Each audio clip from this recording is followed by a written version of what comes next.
Good morning. Welcome to Cost Accounting class. So in this class, I'm going to explain about storage of materials. Last class ಅಲ್ಲಿ ನಾನು problems on purchase price calculations ಮಾಡಿದ್ವಿ. Purchase price calculations ಮಾಡಿದ್ವಿ. ಈ ಕ್ಲಾಸಲ್ಲಿ ನಾವು storage of materials ಅಂದ್ರೆ ಏನು, methods ಏನೇನಿದೆ ಅದರಲ್ಲಿ. Storage of materials ಬಗ್ಗೆ ನಾವು ತಿಳ್ಕೊಳ್ಳೋಣ. Next, ಏನು storage of materials ಅಂದ್ರೆ? Storage of material is a concern with physical storage of material. Physical storage. ಈಗ ಮೆಟೀರಿಯಲ್ನ ನಾವು ರಿಸೀವ್ ಮಾಡ್ತೀವಿ. ಮೆಟೀರಿಯಲ್ ರಿಸೀವ್ ಮಾಡಿದ ತಕ್ಷಣ ನಾವು ಎಲ್ಲಿ ಮಾಡ್ತೀವ ಇಲ್ಲ, ಅದನ್ನು ಪ್ರಾಪರ್ ಪ್ಲೇಸಿಗೆ ಒಂದು ಇದು ಇಡ್ತೇವೆ. ಈಗ ಫಾರ್ ಎಕ್ಸಾಂಪಲ್ ತಗೊಂಡು ಈಗ ನಾವು ಒಂದು ಮೆಡಿಕಲ್ ಶಾಪ್ ಹೋದ್ರೆ ನಾವು ಯಾವುದೋ ಒಂದು ಮೆಡಿಸಿನ್ಸ್ ಕೇಳಿದ ತಕ್ಷಣ ಅವ್ರು ಏನು ಮಾಡ್ತಾರೆ, ಒಂದು ಪರ್ಟಿಕ್ಯುಲರ್ ರ್ಯಾಕಿಗೆ ಹೋಗಿ ಆ ಮೆಟೀರಿಯಲ್ನ ತೆಗೆದು ಆ ಮೆಡಿಸಿನ್ನ ತೆಗೆದು ನಮಗೆ ಕೊಡ್ತಾರೆ. ಅದನ್ನು ನಾವೇನಂತ ಹೇಳ್ತೀವಿ, ಫಿಸಿಕಲ್ ಸ್ಟೋರೇಜ್ ಆಫ್ ಮೆಟೀರಿಯಲ್. ಅಂದರೆ ಒಂದೊಂದು ಮೆಟೀರಿಯಲ್ಗೆ ಒಂದೊಂದು ಕಂಪಾರ್ಟ್ಮೆಂಟ್ ಅಥವಾ ಒಂದೊಂದು ಪ್ಲೇಸ್ ಅಥವಾ ಲೊಕೇಶನ್ನ ಫಿಕ್ಸ್ ಮಾಡಿ ಆಲ್ಫಾಬೆಟಿಕಲಿ ಅಥವಾ ಯಾವ ಒಂದು ಬೇಸಿಸ್ ಮೇಲೆ, ಓಕೆ, ಸಮ್ ಬೇಸಿಕ್ಸ್ ಮೇಲೆ ಮೆಟೀರಿಯಲ್ನ ಸ್ಟೋರ್ ಮಾಡುವಂಥದ್ದು ಅಂತ ಫಿಸಿಕಲ್ ಸ್ಟೋರೇಜ್. ಯಾವ ಮೆಟೀರಿಯಲ್ನ ಎಲ್ಲಿರ್ತೀವಿ ಸ್ಟೋರ್ ರೂಮ್. ಈಗ ಸಬ್ಜೆಕ್ಟ್ ವೈಸ್ ಲೈಬ್ರರಿಗೆ ಹೋದರೆ ಸಬ್ಜೆಕ್ಟ್ ವೈಸ್ ಬುಕ್ ಇಟ್ಟಿರ್ತಾರೆ ಅಂತ. ಹಾಗೆಯೇ ಆ ಬುಕ್ ಬಂದಿದ ತಕ್ಷಣ, ಲೈಬ್ರರಿ ಬುಕ್ ಪರ್ಚೇಸ್ ಮಾಡಿದ ತಕ್ಷಣ ಅವರು ಅದನ್ನು ಕನ್ಸರ್ನ್ ಸೆಮಿಸ್ಟರ್ ಬುಕ್ಸಿಗೆ ಅಥವಾ ಕನ್ಸರ್ನ್ ಲ್ಯಾಂಗ್ವೇಜ್ ಬುಕ್ಗೆ ಅದನ್ನು ಇಡ್ತಾರೆ. ಅದನ್ನು ನಾವೇನಂತ ಹೇಳ್ತೀವಿ, ಫಿಸಿಕಲ್ ಸ್ಟೋರೇಜ್ ಆಫ್ ಮೆಟೀರಿಯಲ್ಸ್ ಅಂತ ಹೇಳ್ತೀವಿ. ಸೊ ಇಲ್ಲಿ ನಾವೇನಂತಂದರೆ ಕಂಪ್ನೀಸ್ ಏನಾದರೂ ಗೂಡ್ಸ್ನ ಪರ್ಚೇಸ್ ಮಾಡಿದಾಗ ಆ ಮೆಟೀರಿಯಲ್ಸ್ನ ಕನ್ಸರ್ನ್ ರ್ಯಾಕಲ್ಲಿ ಸ್ಟೋರ್ ಮಾಡೋದು, ಕನ್ಸರ್ನ್ ರ್ಯಾಕಲ್ಲಿ ಮೇಂಟೈನ್ ಮಾಡೋದು. ಅದನ್ನು ನಾವೇನಂತ ಹೇಳ್ತೀವಿ, ಸ್ಟೋರೇಜ್ ಆಫ್ ಮೆಟೀರಿಯಲ್ಸ್ ಅಂತ ಹೇಳ್ತೀವಿ. Okay, it refers to the art of preserving the goods until required in production. ಅಂದರೆ ಇದು art, this is one of the important activity which is concerned with maintaining the material, handling the material, see to that ಏನು ಆ production ಡಿಪಾರ್ಟ್ಮೆಂಟಿಂದ, ಯಾವ concern ಡಿಪಾರ್ಟ್ಮೆಂಟಿಂದ requirement ಬರೋವರೆಗೂ ಆ ಮೆಟೀರಿಯಲ್ನ handle ಮಾಡಿ, ಮೆಟೀರಿಯಲ್ನ ಮೇಂಟೈನ್ ಮಾಡಿ. And it aims at safeguarding the material from all kinds of loss and damage and ensuring smooth and continuous flow of material in to production. So ಏನು ಬಂದಿದ ತಕ್ಷಣ ಮೆಟೀರಿಯಲ್ನ ಸ್ಟೋರ್ ಮಾಡೋದಷ್ಟೇ ಅಲ್ಲ. So it should be manage until it should be required by the production department ಕೇಳೋದು. And ಬರೀ manage ಮಾಡೋದಷ್ಟೇ ಅಲ್ಲ, safeguarding the material safe ಮಾಡೋದು ಅಂತ, ಲಾಸ್ ಆಗ್ತದೆ ಇರೋದು, ಡ್ಯಾಮೇಜ್ ಆಗ್ತದೆ ಇರೋದು. So for example, if you get an ice cream, what you do, you will keep it in a, where we usually keep it in a fridge. Why? If we keep out of the fridge, the ice cream is going to be melt. So what we do, we are going to keep it in a place where it is not going to be melted. Okay, so ensure that in the same way only whatever the material has been required, some if it is a chemicals or some part of the materials whatever we required with, so whatever the temperature is required or whatever the conditions it will be required, the same thing is need to be followed to maintain the material. So until it is required, ಯಾವ material required ಬರೋ ತನಕ, ಅಂದರೆ production ಆ್ಯಕ್ಟಿವಿಟೀಸಿಂದ request ಬರೋ ತನಕನೂ ಆ ಮೆಟೀರಿಯಲ್ನ handle ಮಾಡೋವಂಥದ್ದು, ಮೇಂಟೈನ್ ಮಾಡೋವಂಥದ್ದು, ಸ್ಟೋರ್ ಮಾಡೋವಂಥದ್ದು. Okay, so that's the meaning of storage of materials. So what are the functions of storage of materials? ಯಾಕೆ ನಾವು ಸ್ಟೋರೇಜ್ ಆಫ್ ಮೆಟೀರಿಯಲ್ ಸ್ಟೋರ್ ಮಾಡೋದ್ರಿಂದ ಏನೇನು ಹೆಲ್ಪ್ ಆಗುತ್ತೆ? So first is purchase requisition for general items of stock. ಅಂದರೆ ಇಲ್ಲಿ ಯಾವುದಾದ್ರು general items, ಯಾವುದಾದ್ರು storage ಡಿಪಾರ್ಟ್ಮೆಂಟ್ಗೆ ಬೇಕಾಗಿರೋಂಥ ಯಾವುದಾದ್ರೂ ರ್ಯಾಕ್ ಬೇಕಾದರೆ, ಕಂಪಾರ್ಟ್ಮೆಂಟ್ಸ್ ಬೇಕಾದರೆ, ಅಥವಾ ಏನು ಸ್ಟೋರ್ ಮಾಡೋದಕ್ಕೆ ಏನು ಬೇಕು ಎಕ್ವಿಪ್ಮೆಂಟ್ಸ್, ಅದನ್ನು ತರಿಸ್ಕೊಳ್ಳೋದಕ್ಕೂ ಕೂಡ ಸ್ಟೋರೇಜ್ ಸ್ಟಾಕ್ ಡಿಪಾರ್ಟ್ಮೆಂಟ್ಸ್ ಬೇಕಾಗುತ್ತೆ. Next, receiving goods into stores. ಈ ಪರ್ಚೇಸ್ ಮಾಡಿದ ಗೂಡ್ಸ್ನೆಲ್ಲ ನೆಕ್ಸ್ಟ್ ನಾವೇನು ಮಾಡ್ತೀವಿ, ಸ್ಟೋರ್ ಡಿಪಾರ್ಟ್ಮೆಂಟ್ ಕಳಿಸ್ತೀವಿ. ಸ್ಟೋರ್ ಡಿಪಾರ್ಟ್ಮೆಂಟಲ್ಲಿ ಅದನ್ನು ಸ್ಟೋರ್ ಮಾಡ್ತೀವಿ. So receiving goods, storage of materials ಎಲ್ಲ ಏನು ಮಾಡ್ತೀವಿ, ರಿಸೀವ್ ಮಾಡ್ಕೊಳ್ಳೋದು ಒಂದು activity. Next, providing security to that goods. ಅಂದ್ರೇನು, ಕರೆಕ್ಟ್ ಪ್ಲೇಸಲ್ಲಿ ಇರುವಂಥದ್ದು, ಕರೆಕ್ಟ್ ಟೆಂಪ್ರೇಚರ್ ಇರುವಂಥದ್ದು. ಓಕೆ, ಅಪ್ರೋಪ್ರಿಯೇಟ್ ಪ್ಲೇಸಸ್ ಅಂತ. ಅವಾಯ್ಡಿಂಗ್ ಡ್ಯಾಮೇಜ್ ಆ್ಯಂಡ್ ಡಿಟೋರಿಯೇಷನ್ ಅಂದರೆ ಡ್ಯಾಮೇಜ್ ಆಗ್ತಿರೋ ಹಾಗೆ, ಹಾಳಾಗ್ತಿರೋ ಹಾಗೆ ನೋಡ್ಕೊಳ್ಳುವಂಥದ್ದು. Classification and codification of material. ಮೆಟೀರಿಯಲ್ನ ಕ್ಲಾಸಿಫೈ ಮಾಡೋದು. ನಾವೀಗ ಲೈಬ್ರರಿಯಲ್ಲಿ ಬುಕ್ಸ್ ಏನು ಮಾಡ್ತೀವಿ, ಸಬ್ಜೆಕ್ಟ್ ವೈಸ್ ಮಾಡ್ತೀವಿ, ಸೆಮಿಸ್ಟರ್ ವೈಸ್ ಬುಕ್ನ ಮಾಡ್ತೀವಿ ಸರ್ ಆಯಿತಾ. ಹಾಗೆಯೇ ಮೆಟೀರಿಯಲ್ನ ಕೂಡ ಕ್ಲಾಸಿಫೈ ಮಾಡೋದು, ಮೆಟೀರಿಯಲ್ಗೆ ಕೋಡ್ ಕೊಡೋದು, ಐಡೆಂಟಿಫೈ ಮಾಡೋದಕ್ಕೆ ಹೆಲ್ಪ್ ಆಗೋದು ಅಂತ. Next issue of material to production and service department. Storage ಡಿಪಾರ್ಟ್ಮೆಂಟಲ್ಲಿ ಸ್ಟಾಕ್ ಮಾಡಿರ್ತಾರೆ, ನೆಕ್ಸ್ಟ್ ಪ್ರೊಡಕ್ಷನ್ ಡಿಪಾರ್ಟ್ಮೆಂಟ್ ರಿಕ್ವೈರ್ಮೆಂಟ್ ಬಂದ ತಕ್ಷಣ ಅವ್ರಿಗೆ ಕೊಡುವಂಥದ್ದು. Maintaining stock account, not only that one, main important is maintaining record. Material receive ಆಗಿದ ತಕ್ಷಣ ಒಂದು ಸ್ಟೋರ್ ಬುಕ್ಕಲ್ಲಿ ನಾವು ಬರೀಬೇಕಾಗತ್ತೆ. ಮೆಟೀರಿಯಲ್ಲು ಇಶ್ಯೂ ಮಾಡಿ, ನಾವು ಮೆಟೀರಿಯಲ್ ರಿಸೀವ್ ಮಾಡಿದಾಗ ತೊಗೊಂಡಾಗಲೂ ನಾವು ಬರೀಬೇಕು, ಮತ್ತು ಮೆಟೀರಿಯಲ್ನ ಬೇರೆಯವರಿಗೆ ಕೊಟ್ಟಾಗೂ ಕೂಡ ಆ ಬುಕ್ಕಲ್ಲಿ ನಾವು ಎಂಟ್ರಿ ಮಾಡಬೇಕಾಗುತ್ತೆ. That is stock accounts. Maintaining proper stock levels. Stock levels ಅಂತಂದರೆ ಎಷ್ಟಿದೆ, ಮ್ಯಾಕ್ಸಿಮಮ್ ನಾವು ಎಷ್ಟು ಪರ್ಚೇಸ್ ಮಾಡಬೇಕಂತಿರುತ್ತೆ ಅಷ್ಟು ಪರ್ಚೇಸ್ ಮಾಡಿದೀವಾ, ಮಾಡಲಿಲ್ಲ ಅಂದರೆ ರಿಕ್ವೆಸಿಟ್ ಕೊಡುವಂಥದ್ದು, ಇನ್ಫಾರ್ಮ್ ಮಾಡುವಂಥದ್ದು. ಸೊ ನೆಕ್ಸ್ಟ್ ಮತ್ತೆ providing stock information whenever required. ಎಷ್ಟು ಸ್ಟಾಕ್ ಇದೆ ಅನ್ನೋದು ಇನ್ಫಾರ್ಮೇಷನ್ ಎಂಕ್ವೈರೀಸ್ ಬಂದಾಗೆಲ್ಲ ಮ್ಯಾನೇಜ್ಮೆಂಟ್ಗೆ ಪ್ರೊವೈಡ್ ಮಾಡುವಂಥದ್ದು. Verifying stock at regular intervals. ಮತ್ತು ಸ್ಟಾಕ್ ಎಷ್ಟಿದೆ, ಎಷ್ಟಿತ್ತು, ಈಗ ಎಷ್ಟಿದೆ ಅಂತಲೇ ರೆಗ್ಯುಲರ್ ಆಗಿ, usually it is the routine work of the store manager check ಮಾಡುವಂಥದ್ದು. Minimising storage handling and maintaining cost ಅಂತ. ಸೊ ಎಷ್ಟು ಸಾಧ್ಯ ಅಷ್ಟು ಹ್ಯಾಂಡ್ಲಿಂಗ್ ಮತ್ತು ಮೇಂಟೈನಿಂಗ್ ಕಾಸ್ಟ್ನ ರಿಡ್ಯೂಸ್ ಮಾಡುವಂಥದ್ದು. ಅಂದ್ರೇನು, ಸ್ಪೇಸ್ನ ಎಫೆಕ್ಟಿವ್ ಆಗಿ ಯೂಸ್ ಮಾಡ್ಕೊಳ್ಳುವಂಥದ್ದು, ಹಾಗೆ ಕಾಸ್ಟ್ನ ರಿಡ್ಯೂಸ್ ಮಾಡುವಂಥದ್ದು. Next preventing entry of unauthorised person. ಇವಾಗ ಸ್ಟೋರ್ ಡಿಪಾರ್ಟ್ಮೆಂಟಲ್ಲಿ ಇಟ್ ಈಸ್ ನಾವೇನು ಮಾಡ್ತೀವಿ, ಲೈಬ್ರರಿಗೆ ಹೋದರೆ ಎಕ್ಸೆಪ್ಟ್ ಲೈಬ್ರರಿಯನ್, ಎಕ್ಸೆಪ್ಟ್ ಸ್ಟೂಡೆಂಟ್ ಎಲ್ಲರೂ ಹೋಗ್ಬೋದು, ಬಟ್ ಎಲ್ಲರೂ ಬುಕ್ ತೆಗಿಬೋದು?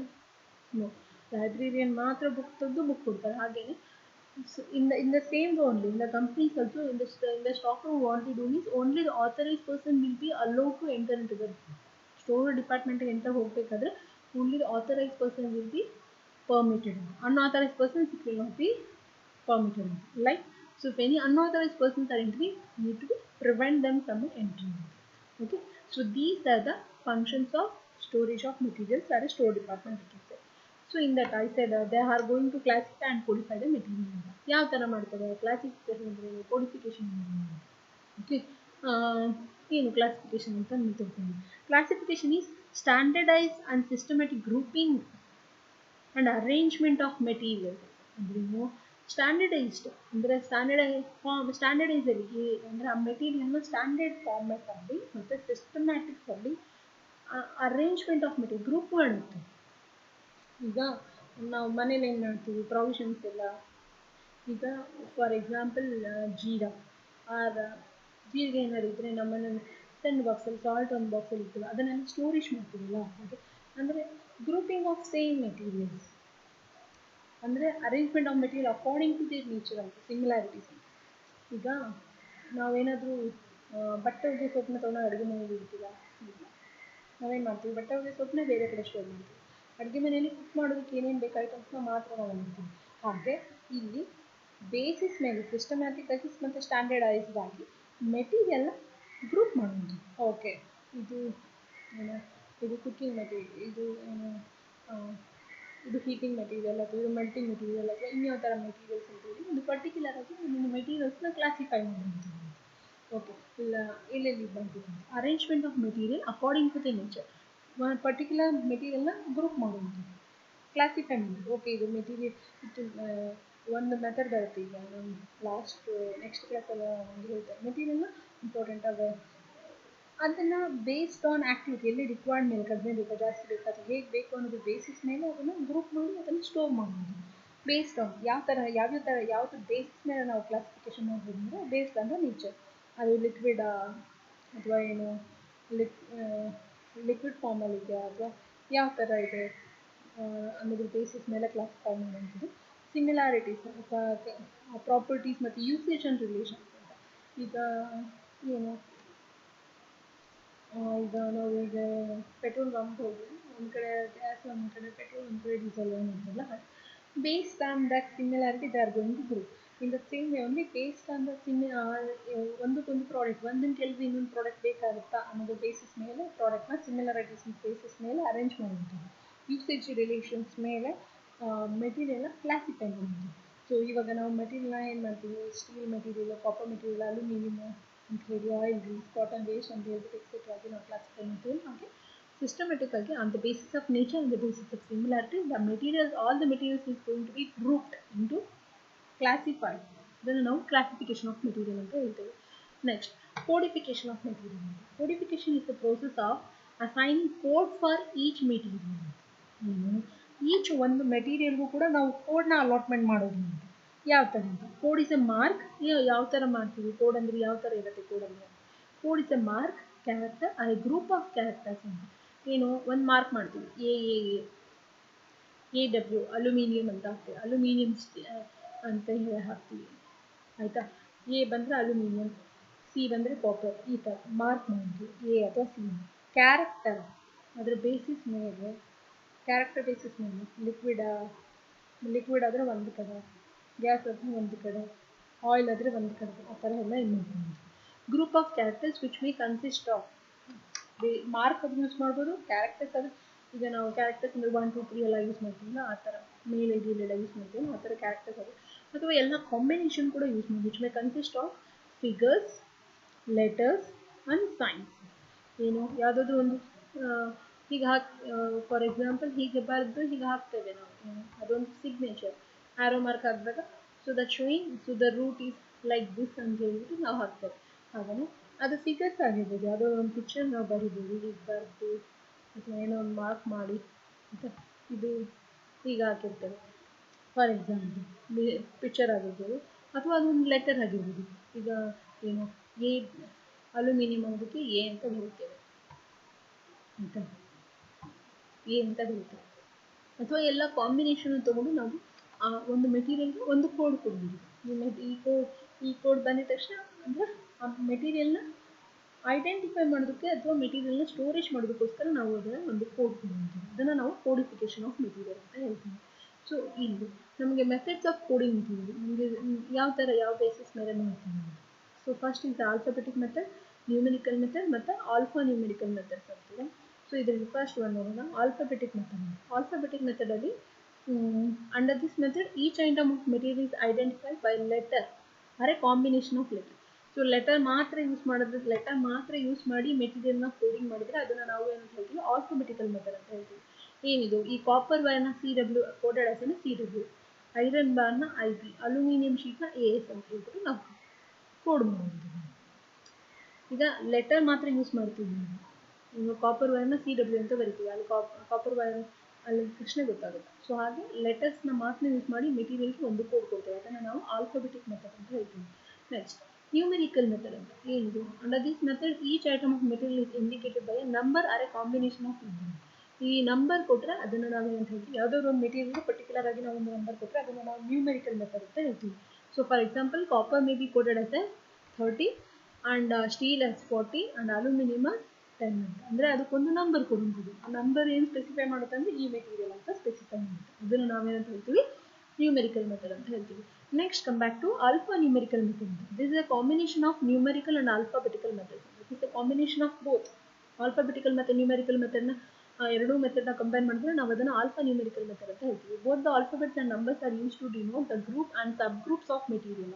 Use to denote group and subgroup ಯಾವ ಗ್ರೂಪ್ ಕ್ಯಾಟಗರಿಗೆ ನಾವು ಆ ಮೆಟೀರಿಯಲ್ ಆ್ಯಡ್ ಮಾಡಿದ್ದೀವಿ ಅಥವಾ ಅದರ ಸಬ್ ಗ್ರೂಪ್ ಯಾವುದು ಅಂತ ನಾವು ಹೇಳ್ತೀವಿ so for example copper wire of 2 mm gauge may be assign A code of CWT ಇವಾಗ ಲೆಟರ್ ಮತ್ತು ನ್ಯೂಮೆರಿಕಲ್ ನಂಬರ್ಸ್ ಎರಡೂ ಕೂಡ ಯೂಸ್ ಮಾಡ್ತೀವಿ ಅದು alpha numerical method so copper wire 2 mm ಇರೋದನ್ನು ನಾವೇನು ಮಾಡ್ತೀವಿ ಕಾಪರ್ ವೈರ್ CW2 ಅಂತ ಹಾಕ್ತೀವಿ ಹೀಗೆ ಮೆಟೀರಿಯಲ್ನ ಕ್ಲಾಸಿಫೈ ಮಾಡೋದು ಸೊ ಒಂದೇ ಮೆಥಡ್ನ ಯೂಸ್ ಮಾಡೋದಿಲ್ಲ ಕಾಂಬಿನೇಷನ್ ಆಫ್ ಮೆಥಡ್ ಅಥವಾ depending on the type of industry type of business they are based on that they are going to classify they are going to codify the they are going to codification they are going to codify the material okay so that's about the alphanumerical method. Thank you.